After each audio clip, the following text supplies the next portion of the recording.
Okay, your father's last will. It was his wish that you dig his grave. What? Rodrigo Garcia, actor, I'm sorry, but writer and director of Raymond and Ray. Thank you so much for joining me today. My pleasure. So yeah, so I was watching the movie today and I was thinking, how did you go about in the casting process figuring out who would play Raymond and who would play Ray? Well, I when you're writing a script, you imagine everyone in every role as you're developing roles. But when I finished, finally, I thought of Ewan. I'd worked with him before. I mean, I knew Ethan also a little bit, but I'd worked with Ewan before, and I thought he would make a great Raymond. So I sent him the script. So he came first, but mostly because of.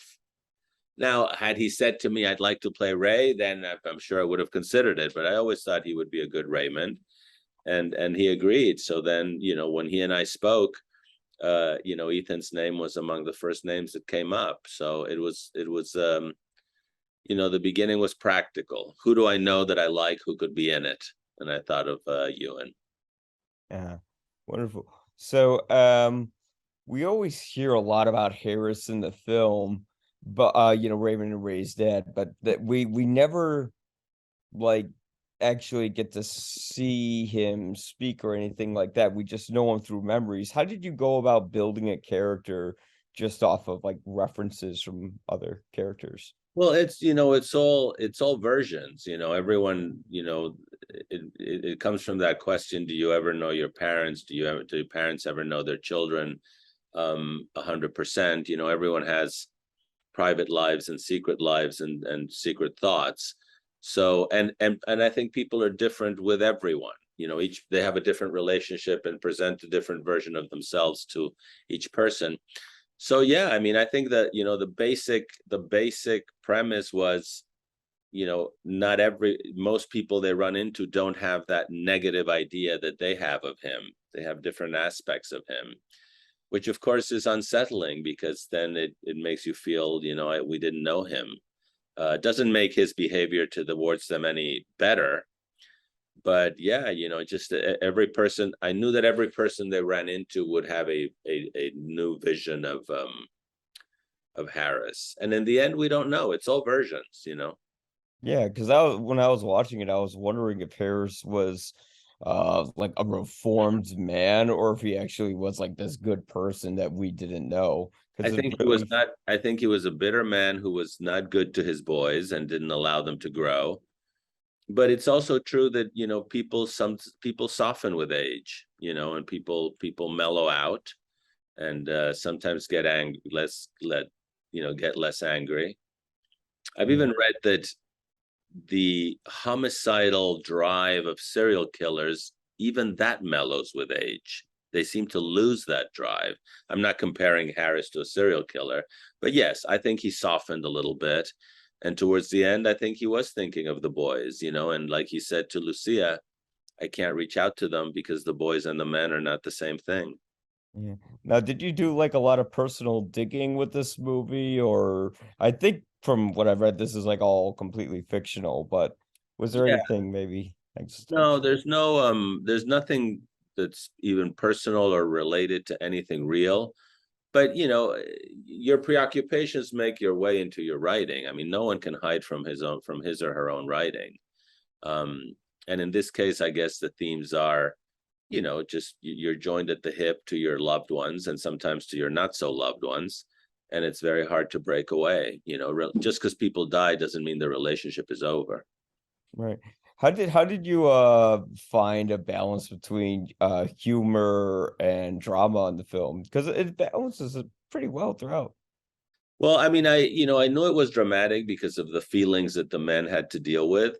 But I wanted to put some humor into it. And certainly, there's human folly in it, starting with I want to be buried naked. And then, you have to dig the grave. And with no disrespect to funerals, there's also something a little nutty in funerals. It's something unbelievable. It's starting with the idea that a person's life can end and they're no longer there. Just a shell is there. So I think it's very easy when you're writing something like that for craziness to come out. But I have to say, I think a lot of the humor that people are responding to comes from the way, Ethan and Ewan relate to each other as Raymond and Ray, and the way they look at each other and judge each other and rib each other and sort of riff off each other. That of course was not necessarily written. That's what came out of their interaction.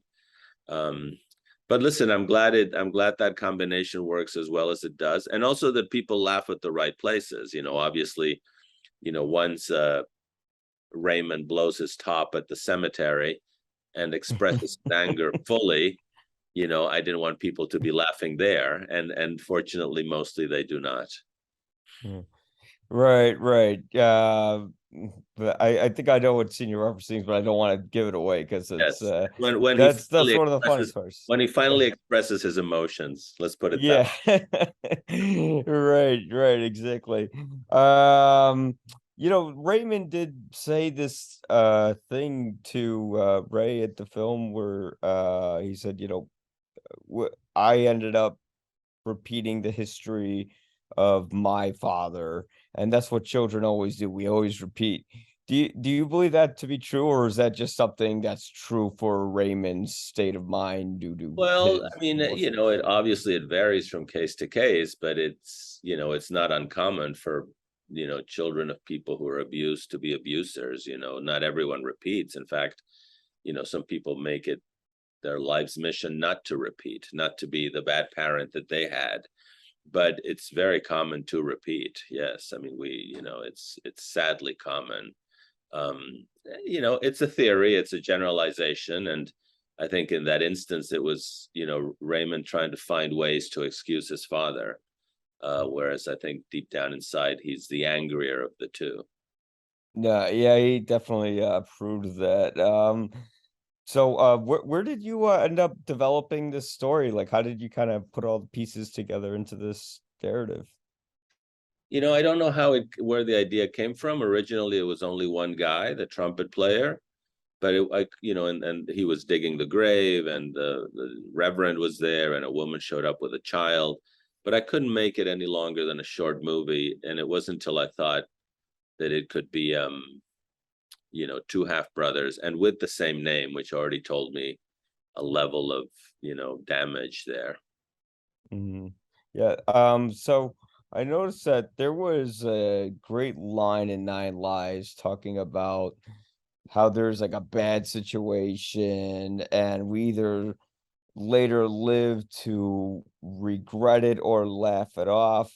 Uh, and of course, the worst things in life we turn out to regret. Do you think after burying their father, Raymond and Ray were able to uh let go of the regrets they had in their lives correlating to their father, or do you think it still goes on? Well, I mean, no one is cured in a day, but my idea was that those 36 hours, those 24 hours, did open the door a crack for them to start to hopefully move on and basically move out of their childhood. They're stunted men who haven't really grown altogether. And I think the day offers them the opportunity to do so. But no one can change in a day like that. Right. So I have to say I'm a huge fan of In Treatments. Thank Yeah, that movie, that show got me through like a lot of difficult times, and uh going through something like In Treatment, and I saw Nine Lives for the first time yesterday. There seems to be a pattern of sort of long form dialogue in terms of that superseding over the cinematic aspect of things. Why do you like to make movies play out more like a stage play instead of Well, I a mean, I think Nine Lives, certainly, and in Treatment, of course, is people talking. In a movie like Raymond and Ray, there are dialogue scenes, but a lot of, for me, a lot of the important stuff is visual. Naked in the casket, face down in the casket, shooting, playing. I think people can talk, but the big I think the big highlights of a scene have to be visual rather than, let me give you a couple of examples. In 9 Lives, for example, the peak of the scene in the supermarket is when this is her belly. It's not about what is said. It's not about dialogue. Or the part with Lisa Gay Hamilton is when the father comes home and she pulls out the gun. Or in the final scene, with the reveal that Glenn Close is at the cemetery. I think dialogue can be wonderful and a great motor, but I think in movies, for me, the great reveal often has to be visual and not dialogue. Right. Well, I've been given the wrap up time, but thank you so much for doing this. Thank you. And guys, check out Raymond Ray's coming out on Apple TV Plus. All the information will be in the description. This will be up soon. So thank you, Mr. Garcia, for Thank you very much. taking your time to do this. Thank you. Of course. Bye-bye. But it's gonna take a whole lot more than a hole in the ground to get the old man out of your head.